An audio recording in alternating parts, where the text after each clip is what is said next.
मैं जब बचपन से जब मैं हॉस्पिटल जा रही थी तब मैंने डॉक्टर्स को देखा, उनके स्टाइल, उनके एटीट्यूड को जब मैंने समझा कि कितना अच्छा प्रोफेशनल है जॉब है ये डॉक्टर, तो फिर मुझे भी कहीं ना कहीं फ़ील हुआ कि मैं डॉक्टर जॉब्स के लिए डॉक्टर बनूं। मैं भी सब मरीज़ों की हेल्प करूं, जो ज़रूरतमंद हैं उनकी हेल्प करूं। फिर वहाँ से मुझे इंस्पिरेशन मिली। फिर मेरी फैमिली बैकग्राउंड में कोई डॉक्टर नहीं था, तो मुझे मेरे फैमिली हमेशा सपोर्ट करती थी कि कोई घर से डॉक्टर निकले, एक अच्छा डॉक्टर निकले, तो मेरी फैमिली का भी पूरा सपोर्ट था। जब 12th स्टैंडर्ड में थी तो मैंने फ़ील किया कि बायो मेरे लिए बेस्ट सब्जेक्ट है, पर कहीं ना कहीं कन्फ्यूजन भी था कि बायो में मैं कर पाऊँगी कि नहीं। डैट्स वाई मैंने बायो मैथ्स लिया। फिर बायो मैथ्स मैंने 11th में किया, 12th में भी किया। फिर थोड़ा कन्फ्यूजन हो गया था उस समय कि इंजीनियरिंग फील्ड में जाना है कि डॉक्टर फील्ड में जाना है। देन फिर मैंने दोनों एग्ज़ाम्स दिए, दोनों मेरे क्लियर हो गए थे, बट मुझे फर्स्ट अटैम्प्ट में डेंटल कॉलेज मिला था। तो मैंने ट्राई किया कि नहीं, मुझे एमबीबीएस करना है, डेंटल मेरे लिए नहीं है। तो फिर मैंने एमबीबीएस के लिए 1 साल ड्रॉप लिया और फुल कंसंट्रेट किया इसमें। एमबीबीएस बेस्ट सर्जन बनना मुझे, और इसमें मेरी पूरी फैमिली का सपोर्ट था कि हाँ, कि हम अपनी बेटी को सर्जन बनाएंगे करके। जैसे मेरा 12th बोर्ड क्लियर हुआ, मुझे डाउट हो रहा था कि मैं इंजीनियरिंग फील्ड में जाऊँ कि मेडिकल फील्ड में। फिर देन मुझे अंदर से फीलिंग आया कि नहीं, डॉक्टर इज़ द बेस्ट। फिर मैंने डॉक्टर के लिए 1 साल ड्रॉप लेने का सोचा। मेरे पेरेंट्स मेरा सपोर्ट किए फिर उसके लिए ड्रॉप लेने के लिए, पर ये बहुत बड़ा रिस्क था कि मैं ड्रॉप लूँगी तो मेरा सिलेक्शन होगा कि नहीं। फिर मैंने सोचा कि इसके लिए मुझे बेस्ट कोचिंग को चुनना चाहिए, जिसके द्वारा मैं फ़र्स्ट अटैम्प्ट में ड्रॉप के बाद मेरा क्लियर हो जाए। तो मैंने कई न्यूज़ ऐड और टीवी में मैंने सचदेवा कोचिंग के बारे में सुना, और इंक्वायरीज़ भी बहुत ली कि कैसा है कोचिंग, कैसे वहाँ की फैकल्टीज़ हैं। फिर जो मैंने सुना, फिर आफ्टर एडमिशन मैंने वही सब पाया। वहाँ की टीचर सारी बहुत अच्छी थी, स्टाफ मेंबर्स बहुत अच्छे थे, वहाँ के एटमॉस्फेयर, वहाँ पढ़ाई का इतना बेहतरीन था कि मुझे अंदर से फीलिंग आती थी कि हाँ, मेरा सिलेक्शन हो जाएगा। शुरू से ही मेरा पॉजिटिव थिंकिंग रहा है कि मेरा सिलेक्शन हो जाएगा। देन आफ्टर डैट मैंने सीरियसली पढ़ाई शुरू की, सिंसियरली। कई बार डिप्रेशन में भी रहती थी क्योंकि मेरे कुछ फ्रेंड्स का सिलेक्शन हो गया था। मुझे फ़ील होता था कि हाँ, इनका सिलेक्शन हो गया, मेरा क्यों नहीं हुआ। फिर मैंने कहा कि नहीं, एक बार असफलता मिली है तो फिर इसके लिए पहले से डिप्रेस नहीं होती हूँ, कोशिश करूँगी तो इस बार भी हो जाएगा मेरा सिलेक्शन। देन फाइनली मैंने बहुत ज़्यादा हार्ड वर्क किया। रोज़ मैं आफ्टर कोचिंग, जैसे ही मेरा 4 to 5 आवर्स मेरा कोचिंग होता था, उसके बाद मैं घर आती थी। फिर उसके बाद 10 to 12 आवर्स मैं स्टडी करती थी, फुली कॉन्सेंट्रेट करती थी, फोकस करती थी। फिर फ्रेंड्स से भी वहाँ पर भी मुझे हेल्प मिल जाती थी नोट्स की। टीचर्स भी वहाँ के इतने अच्छे नोट्स देते थे, कंसेप्ट्स वहाँ के इतने अच्छे क्लियर करते थे। मेरा पूरा मतलब कंसेप्ट वहाँ क्लियर हो जाता था, घर आके बस मैं रिवीजन करती थी, ऐसा होता था। तो फिर देन फाइनली वहाँ पर टेस्ट सीरीज़ अचानक फिर टेस्ट सीरीज़ वहाँ पर स्टार्ट हुआ। फिर वहाँ पर टेस्ट सीरीज़ में जब मेरे अच्छे रैंक आते थे टेस्ट सीरीज़ में, जनरली मेरा टॉप 50 में आता था रैंक, और टॉप 20 में भी आता था मेरा रैंक। फिर मैंने वहाँ पर जब मेरा इतना अच्छा रिज़ल्ट आ रहा था तो कॉन्फिडेंस आ गया था कि हाँ, अगर यहाँ अच्छा आ रहा है तो नीट में भी क्यों नहीं, नीट में भी अच्छा एग्ज़ाम आएगा। फिर वहाँ पर मैंने बहुत मेहनत की, और टेस्ट सीरीज़ में जब वहाँ पर गेस्ट आते थे, वहाँ पर टीचर्स आते थे डिफरेंट स्कूल्स के, तो वो अच्छी बातें सिखाते थे, अच्छी स्टोरी मतलब बता कर जाते थे कि कैसे बहुत सारी स्टोरीज़ उन्होंने बताई है जो मुझे बहुत मोटिवेट की है। जैन सर ने भी कई बार स्टोरी सुनाई मुझे।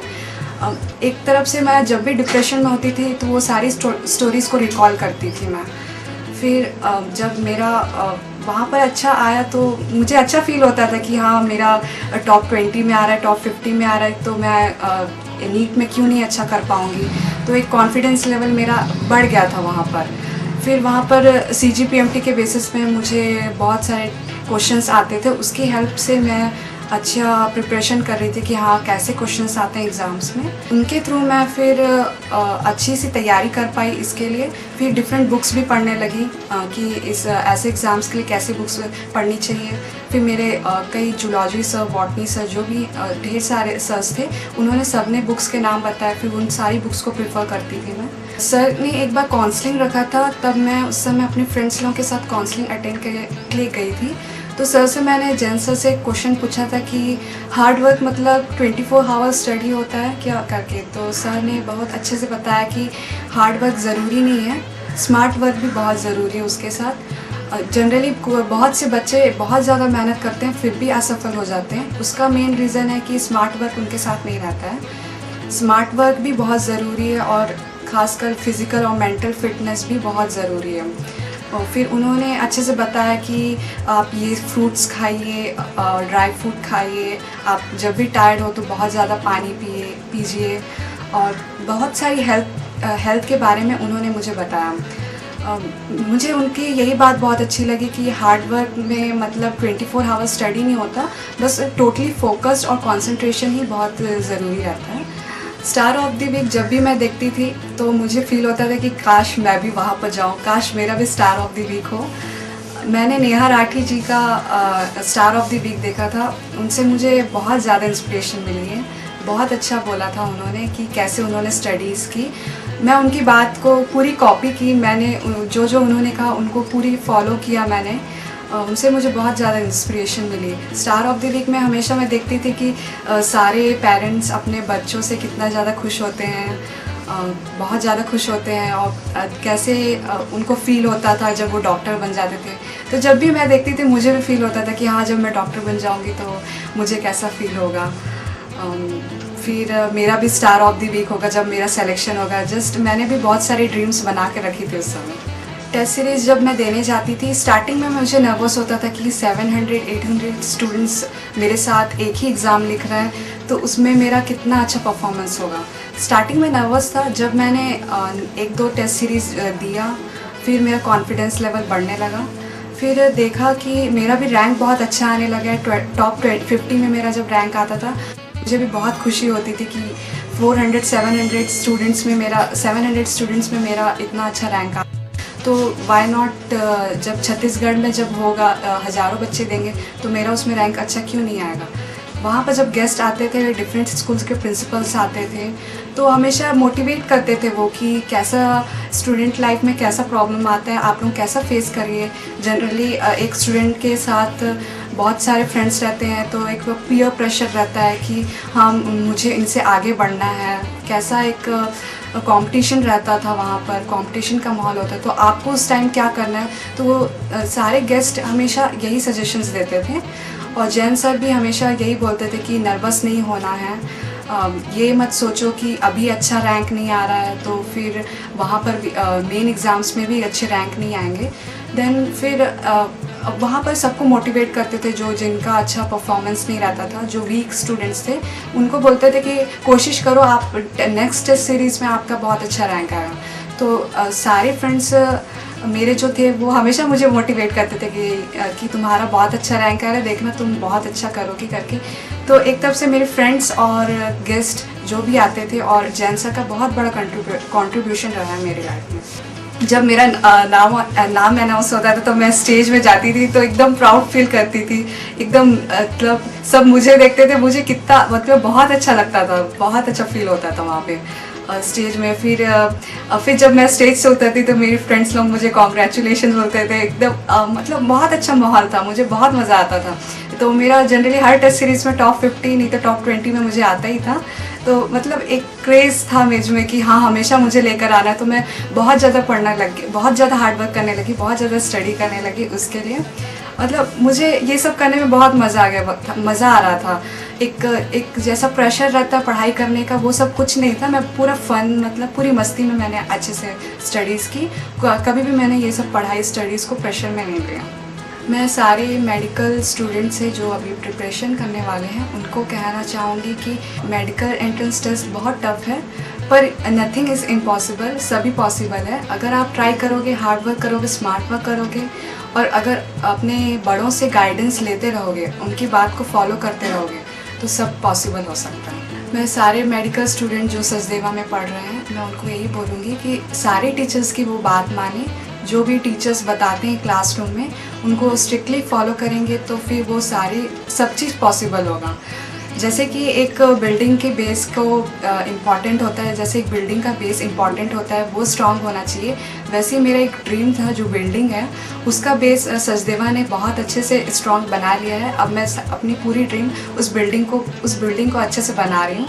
मैं सचदेवा को बहुत आई एम थैंकफुल कि सचदेवा ने मेरा इतना अच्छा कॉन्सेप्ट बनाया, मेरी जो ड्रीम्स का जो बेस है उतने अच्छे से स्ट्रॉन्ग बना दिया।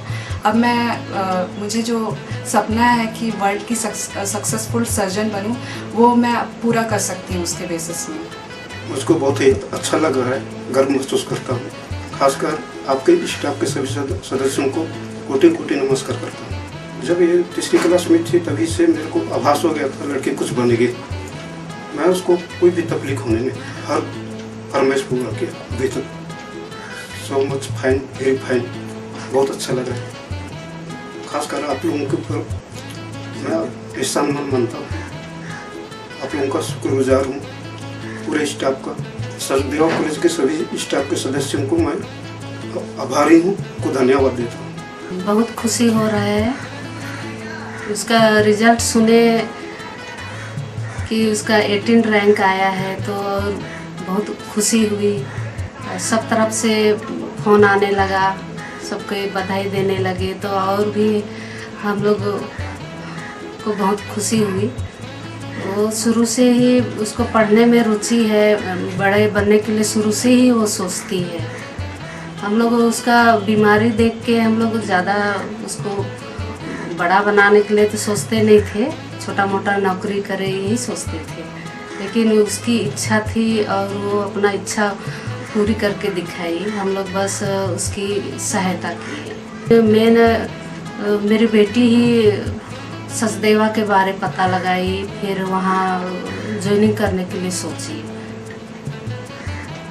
और अभी सफलता मिला तो और भी सचदेवा के बारे में मैंने उसका इज्जत और बढ़ गया है, विश्वास बढ़ गया है।